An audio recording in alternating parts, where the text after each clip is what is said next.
Mechanic भाइयों, यह है brand new TVS star city plus BS6 E20 वाली गाड़ी है। सबसे पहले मैं इसके किलोमीटर को ऑन करके दिखा देता हूँ, गाड़ी हमारी चली कितनी है, फिर इसके एक्चुअल प्रॉब्लम के बारे में बताएंगे। गाड़ी अगर देखें इकोनॉमी में है, मीटर में माल फंक्शन इंडिकेटर लैंप जला हुआ है। गाड़ी सिर्फ चली हुई है 5803 किलोमीटर, 5803 किलोमीटर चली हुई है, सिर्फ के सिर्फ 5000, आप समझे 5000 गाड़ी चली हुई है। और इसका वायरिंग जो है पूरी तरह से ख़त्म। ये देखें, हर जगह से इस गाड़ी का मेन जो पॉइंट है, चाहे ECM का आउटपुट हो, ECM का इनपुट हो, इंजेक्टर सप्लाई वाली वायर हो, हर जगह से कटा हुआ था। अब अभी मैकेनिक ने क्या किया, पूरी वायरिंग की रिप्लेसमेंट कर दी। ये देखें, ये वायरिंग को यहाँ से पूरी तरह से साइड कर दिया और इसके अंदर दूसरी वायरिंग ऐड कर दी। और ये सारा कारनामा आपको पता होगा चूहों की वजह से होती है। मैन्युफैक्चरिंग डिफ़ॉल्ट 5000 में वायरिंग के अंदर नहीं आता है। कोई इलेक्ट्रॉनिक इक्विपमेंट ख़राब हो जाए तो चलेगा, बट वायरिंग जल्दी ख़राब नहीं होता है जब तक कि ये शॉर्ट सर्किट इसके अंदर ना आ जाए। अब मैं बताता हूँ कि सारी चीज़ें इसका चेंज कर दिया गया। इसके यहाँ पे लगा जो रिले है, इसे पूरी तरह से वायरिंग को डायरेक्ट कर दिया गया, बट उसके बावजूद भी गाड़ी स्टार्ट नहीं हो रही है। फिर मैंने एज अ टेक्निकल इसके यहाँ विजिट किया है और अभी आपको एक एक स्टेप बताएंगे और काफ़ी इंटरेस्टिंग रहेगा। और अभी इस वीडियो में मैं पूरी वायरिंग को कवर नहीं करूँगा। इसकी जिस तरह से इन्होंने ओपन किया है, एक हमारे मैकेनिक भाइयों के लिए ये सीखने वाली चीज़ है। और मेरे पास भी एक अपॉर्चुनिटी मिली कि मैं इस पूरी वायरिंग को एज अ डायग्राम से एक एक तार में आपको बताऊं ताकि आपको कंप्लीट समझ में आ सके। तो कल इसकी वीडियो आएगी। तो आज अगर आप चैनल को सब्सक्राइब करके बेल आइकन प्रेस करके रखते हैं तो एक एक वायरिंग की डिटेल आपके पास पहुंचेगी कि कौन सा तार किसके लिए वर्क करता है और जब भी कोई खराबी आए तो उसको कैसे कैसे चेक करना है। तो अभी ही आप चैनल को सब्सक्राइब कर दें क्योंकि कल पूरी वायरिंग को इसको कट करेंगे और सारे वायर को एक एक करके बताएंगे, क्योंकि जब बॉडी में लगी होती है वायरिंग तो उतना सूटेबल तरीका से बताया नहीं जाता है। तो अभी इसे ओपन कर लिए हैं तो कल इसकी पूरी डिटेल बताएंगे विथ PDF, तो सब्सक्राइब जरूर कर लें। चलिए अब हम आगे बढ़ते हैं कि गाड़ी के अंदर जब नई वायरिंग लगा दी गई है तो फिर स्टार्ट क्यों नहीं होती है। तो जो स्टेप है वही यूज करेंगे। सबसे पहले ये चेक करेंगे कि स्पार्क जनरेट हो रहा है कि नहीं। वायरिंग चेंज होने के बाद काफ़ी समय क्या होता है, ECM से मैच नहीं हो पाता है। तो सबसे पहले क्या करेंगे, इसके स्पार्क को चेक करेंगे। तो स्पार्क चेक करने का सटीक तरीका ये है कि स्पार्क प्लग को ओपन करके इसके अंदर लगाएंगे और डायरेक्टली स्पार्क चेक करेंगे। जबकि आपको दिख रहा होगा तमाम स्टेप जो इसके अंदर उपयोग कर लिया गया है, बट जो मेरा स्टेप है हम खुद से एक एक स्टेप को यूज करके फॉलो करेंगे ताकि हमारे मैकेनिक भाइयों को आसानी से समझ में आ सके कि मैं बताना क्या चाहता हूँ और जब भी गैराज में आए तो कैसे सोल्यूशन निकालना है। इसके अंदर स्पार्क प्लग अभी लगा मैंने रहने दिया है। अब बाहर से एक स्पार्क प्लग मैं लगा रहा हूँ। ये देखें, इसके अंदर टाइट मैंने कर दिया। अब यहाँ पे आपको मैं स्पार्क चेक करवाता हूँ।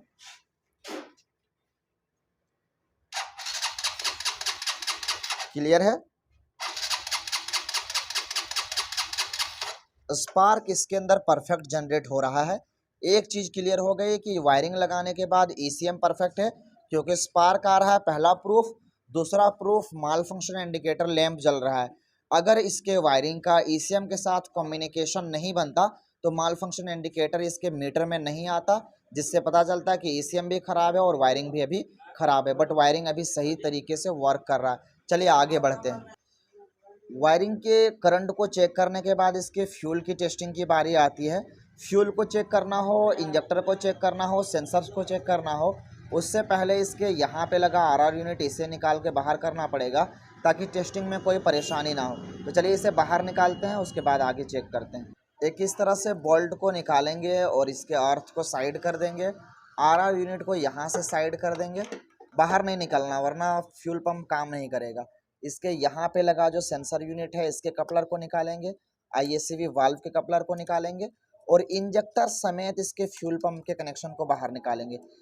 चलिए इसके इस बोल्ट को बाहर निकालते हैं, फिर इसके इंजेक्टर की और पंप की टेस्टिंग कर लेते हैं।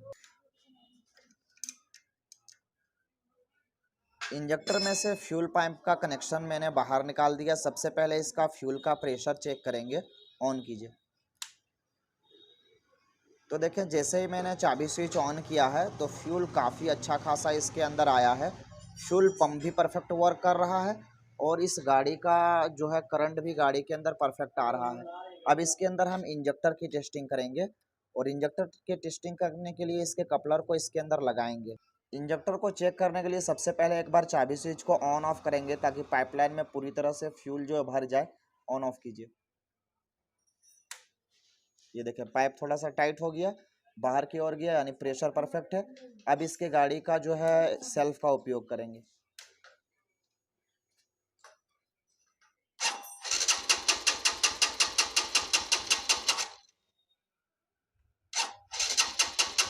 छोड़ दीजिए।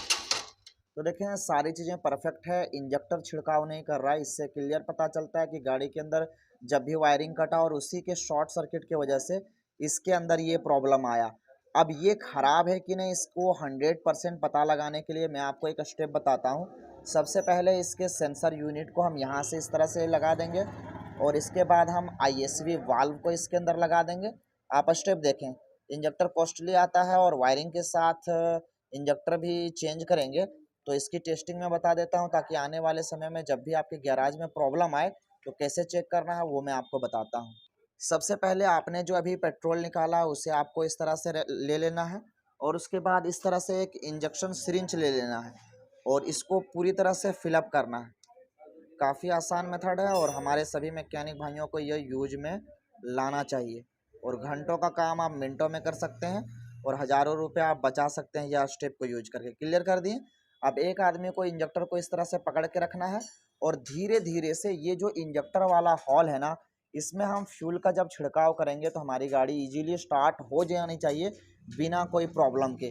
तो इसके लिए हमें सेंसर यूनिट का कनेक्शन डालना पड़ेगा क्योंकि थ्रोटल रिस्पॉन्स सही मिले और ISV वाल्व का लगाना है ताकि हमारी गाड़ी को एयर और फ्यूल का फ्लो का पता चल सके। तो अभी मैंने इसको यहाँ लगाया, ये सिरिंज को हम इस वाले एरिया में लगाएंगे और गाड़ी के थ्रोटल को खींचेंगे। सारी चीज़ों को क्लीन कर रखा है। अब मैं यहाँ पे इसके अंदर देखें इस तरह से फिलअप करूँगा और सेल्फ का उपयोग करूँगा। चलिए सेल्फ का उपयोग कीजिए। गाड़ी एकदम इजीली स्टार्ट होगी, हमारी स्टार्ट हो जाएगी। ये देखिए क्लियर है। इंजेक्टर के अंदर जब हम ऑयल का छिड़काव कर रहे हैं तो गाड़ी हमारी इजीली स्टार्ट हो रही है।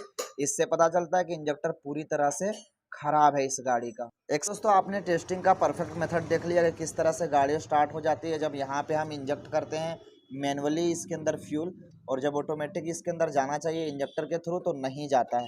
तो इंजेक्टर फॉल्टी, और इंजेक्टर फॉल्टी होने का मेन रीज़न ये है वायरिंग पुराना इसका शॉर्ट सर्किट हो रहा था जिसकी वजह से बार बार इसका फ्यूज गया। देखें फ्यूज पूरी तरह से गया और जब उसके बाद भी डायरेक्ट किया गया तो फिर इसका इंजेक्टर ख़राब हो गया। नई वायरिंग लगाने के बाद भी सॉल्व नहीं हुआ प्रॉब्लम। तो चलते हैं आपको दूसरा वीडियो में दिखाते हैं इसके वायरिंग डिटेल कि कैसे कैसे वायरिंग वर्क करता है, कौन सा तार किसके लिए काम करता है। आपको पता होगा कि TVS का वायरिंग कितना कॉम्प्लिकेटेड है, तो वायरिंग का वीडियो ज़रूर देखें।